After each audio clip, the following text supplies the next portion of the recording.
Selamat pagi dan salam sejahtera untuk kita semua. Yang kami hormati, ini Bapak Junaidi ini koordinator kami di Kabupaten, Bapak-bapak kelompok tani yang saya kira kami datang ke sini adalah untuk silaturahmi lah sebenarnya. Saya dengar kemarin lama kan. Yang saya kenal ini Pak Mumin ini lah biasa kan. Ini gabungan kita, Pak Sub, Pak Ramli, Pak Ali, Pak Man. Terima kasih atas kehadirannya. Dan yang pertama sekali kami ucapkan terima kasih atas kegiatan ini yang dilakukan oleh pemerintah desa Peniti dalam satu, yang dalam hal ini memang kegiatan ini adalah atas perintah dari pemerintah pusat.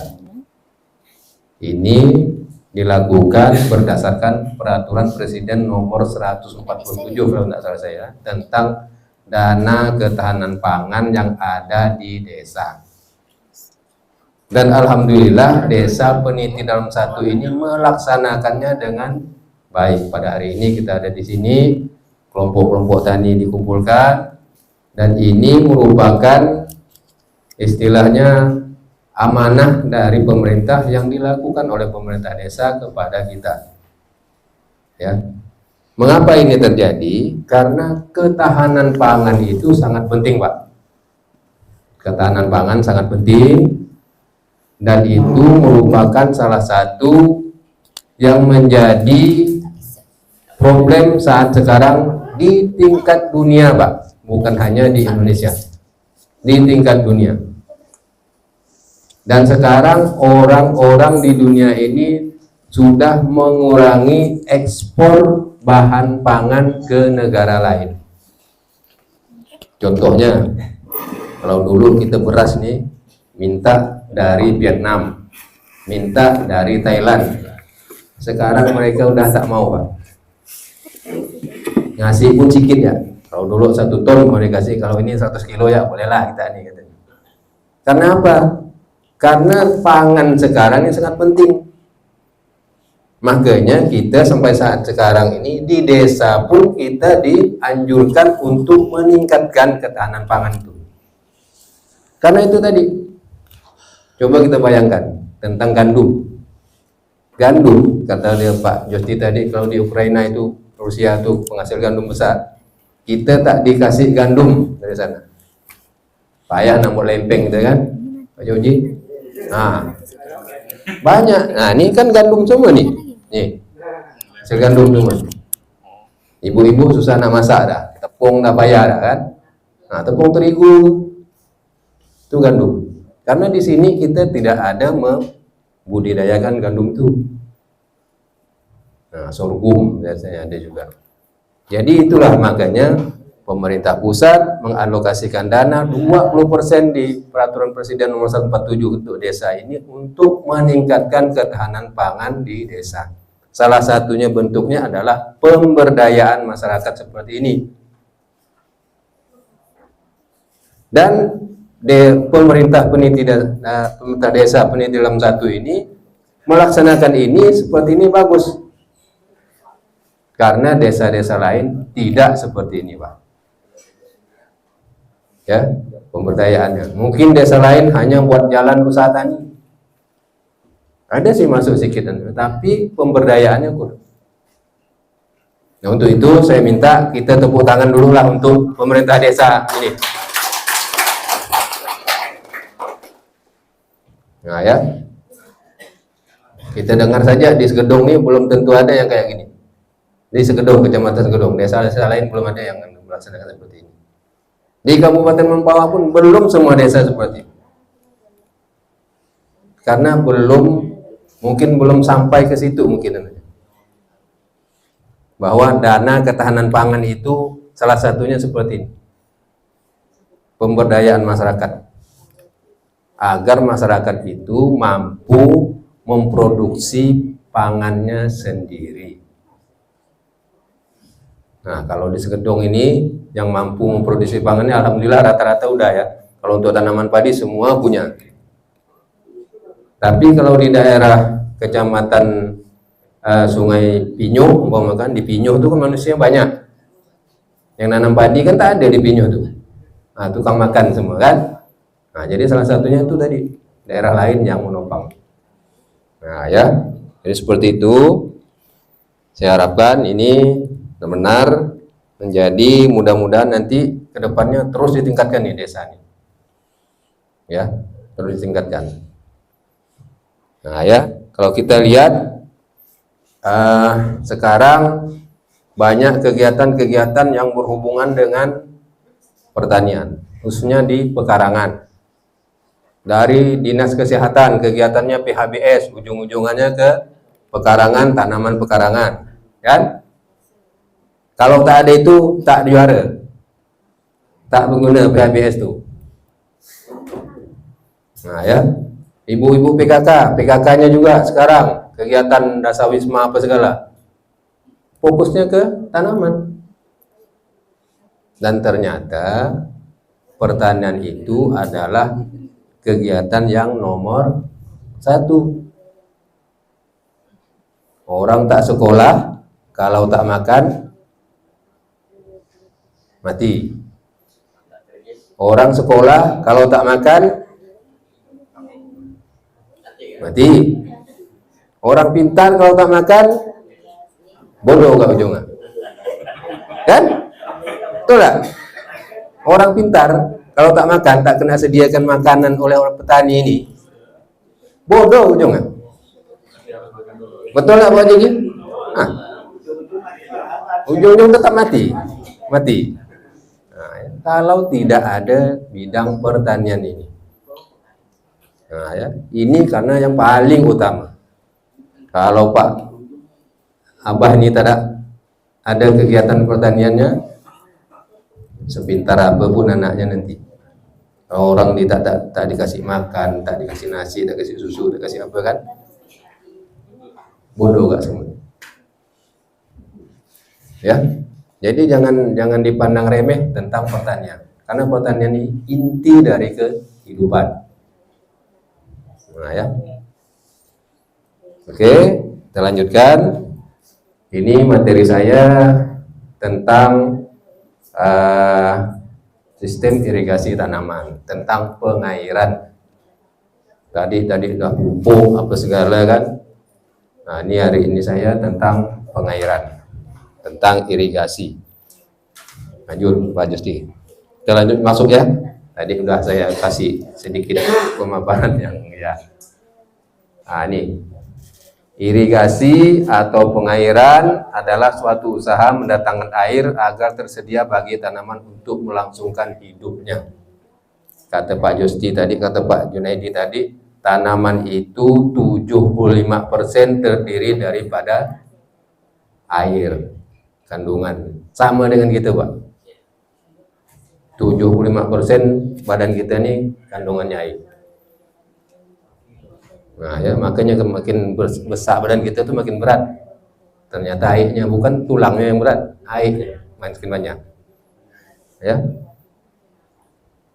Itu ya untuk melangsungkan hidupnya. Ada beberapa untuk irigasi ini. Lanjut Pak. Nah, ini tentang fungsi air. Nah, ini kekurangan air, kelebihan air sama Pak, mati.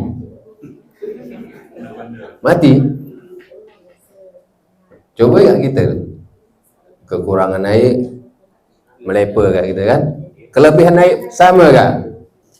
Cobalah kita banyak-banyak minum kan. Jadi ada takaran-takaran tertentu yang harus kita berikan. Contoh kalau Segedung ini kan beberapa tahun ini banjir terus, habis tanaman kita kan mati, kan? Kondam tuh mati. Nah, mati apa kayak kekeringan gitu kan? Mati kan? Nah, jadi macam mana caranya kita mengelola air ini agar tanaman kita tuh bisa terjaga. Nah, kalau kita berpengalaman dari dunia luar yang udah maju di gurun pasir, jadi penghasil tanaman yang bagus. Di mana? Di Israel. Saya coba lihat. Kalau saya biasa buka ini dulu, Bu, Pak. Buka Android nih. Kalau ada HP itu tengok-tengok lah. Sistem pengairan di Israel, kan. Sistem pengairannya bukan kayak kita di sini. Karena air di sana tuh susah, sikit-sikit ya. Pakai sistem irigasi tetes. Kalau kita ini kan kita disimbol, kalau kita sini disiram semua kita. Kalau di sana enggak, ditetes, tes. Itu sistem irigasi tetes. Nah, maunya saya tuh seperti itu yang kita kombinasikan di sini. Khusus ya kalau untuk padi ini agak kita, karena sistemnya terlalu dia permukaan nanti agak susah. Nanti itu harus menggunakan sistem irigasi yang modern lah, yang secara berkesinambungan.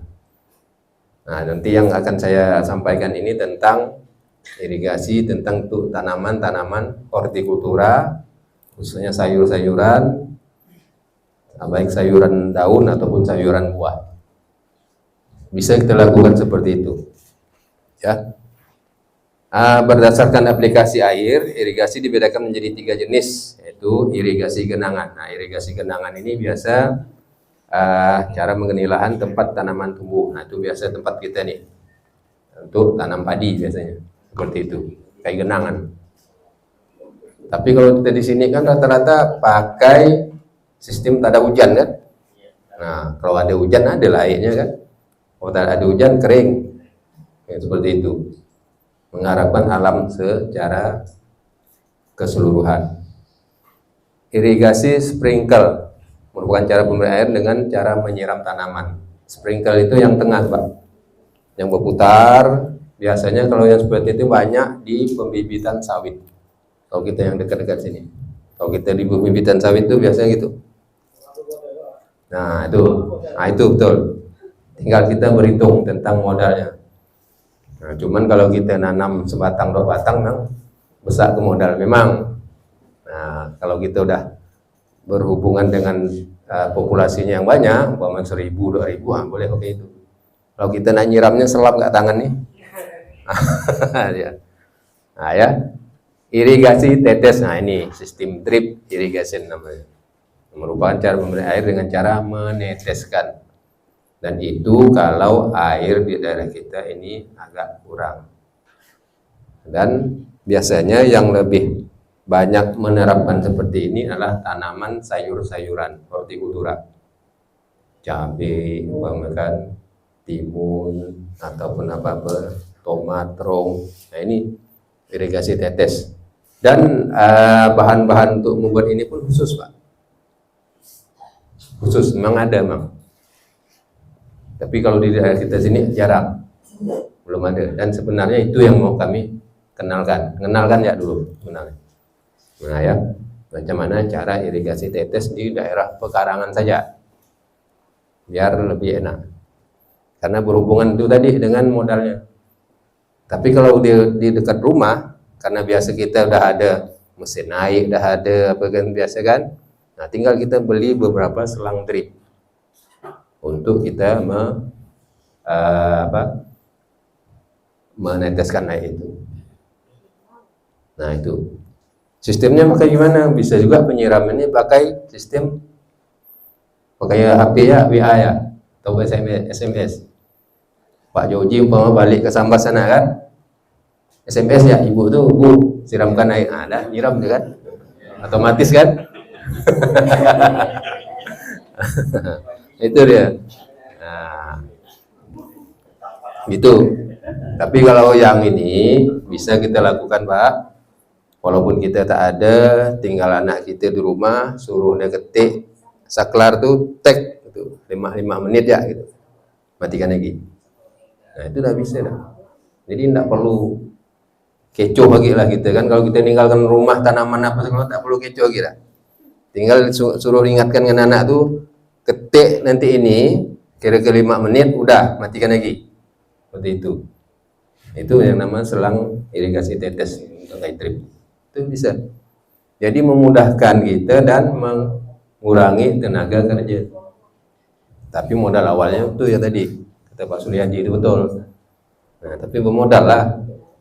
Nah, tapi tidak semahal yang kita pikirkan sebenarnya. Kalau kita memang berusaha di bidang itu.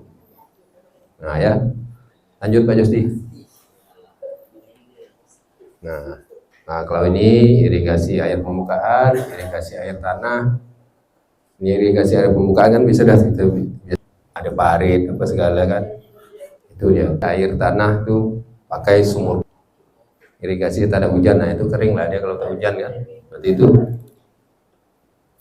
Nah, ini ada irigasi air permukaan, merupakan irigasi yang sumber airnya dari air yang mengalir di atas permukaan tanah seperti sungai, danau, atau waduk. Nah, ini kita bisa buat ataupun alam. Irigasi air tanah merupakan irigasi yang sumber airnya dari air yang berada di bawah permukaan tanah. Ini pakai sumur bor biasa kita naikkannya. Ya. Nah, ini sawah tak ada hujan, merupakan irigasi yang sumber airnya dari air hujan. Dan kebiasaan kebanyakan kita di sini seperti itu. Sawah rawa tak ada hujan, rawa tak ada hujan. Nah ya, oke lanjut Pak Justi. Nah ini berdasarkan teknis pemberian air, irigasi dibagikan menjadi 2 jenis, yaitu gravitasi air permukaan merupakan sistem irigasi yang pengaliran air dan sumbernya ke lapangan menggunakan metode gravitasi. Nah, gravitasi itu berdasarkan ketinggian tempat, ya, berdasarkan ketinggian tempat kita susun. Biasanya kalau kita lihat di mana, di Bali sistem subak itu pengairan itu kan berlereng-lereng tuh, sesuaikan tempat ketinggian. Ada yang bertekanan, merupakan sistem irigasi yang pengaliran airnya dilakukan dengan cara disiram atau ditetes. Nah, ini yang jarang dilakukan dan memang harusnya seperti ini. Nah, agar air yang kita gunakan itu, yang kita berikan itu sesuai dengan kebutuhan dari tanaman. Tidak kebanyakan, tidak kesikitan. Nah ya, jadi pas. Kalau kira-kira 5 menit sudah basah, udah matikan. Nah tuh, nanti mudah-mudahan ada ibu-ibu KWT juga ada di sini kan. Nah tuh nanti kita bisa lakukan itu. Kita coba untuk daerah pekarangan. Nah ya, oke lanjut Pak Yuti. Nah ini berdasarkan tujuan penggunaan air, irigasi diberikan menjadi 2 jenis, yaitu irigasi persawahan merupakan irigasi untuk memberi air ke sawah atau lahan tanaman lainnya. Nah, ini untuk tanaman padi atau sawah ataupun tanaman yang memerlukan air secara terus-menerus. Irigasi tambak merupakan jaringan irigasi untuk mengalirkan air bagi pertambakan. Ini untuk tambak. Nah, tambak itu kan kalau udah panen keringkan dulu kan, tarik ya, nanti udah masukkan air lagi. Seperti itu, ya. Oke lanjut Pak Justi. Tuh air tambak tuh. Tambak ini bisa untuk ikan, bisa juga untuk bikin garam. Ada garam tambak. Oke Pak Justi, lanjut.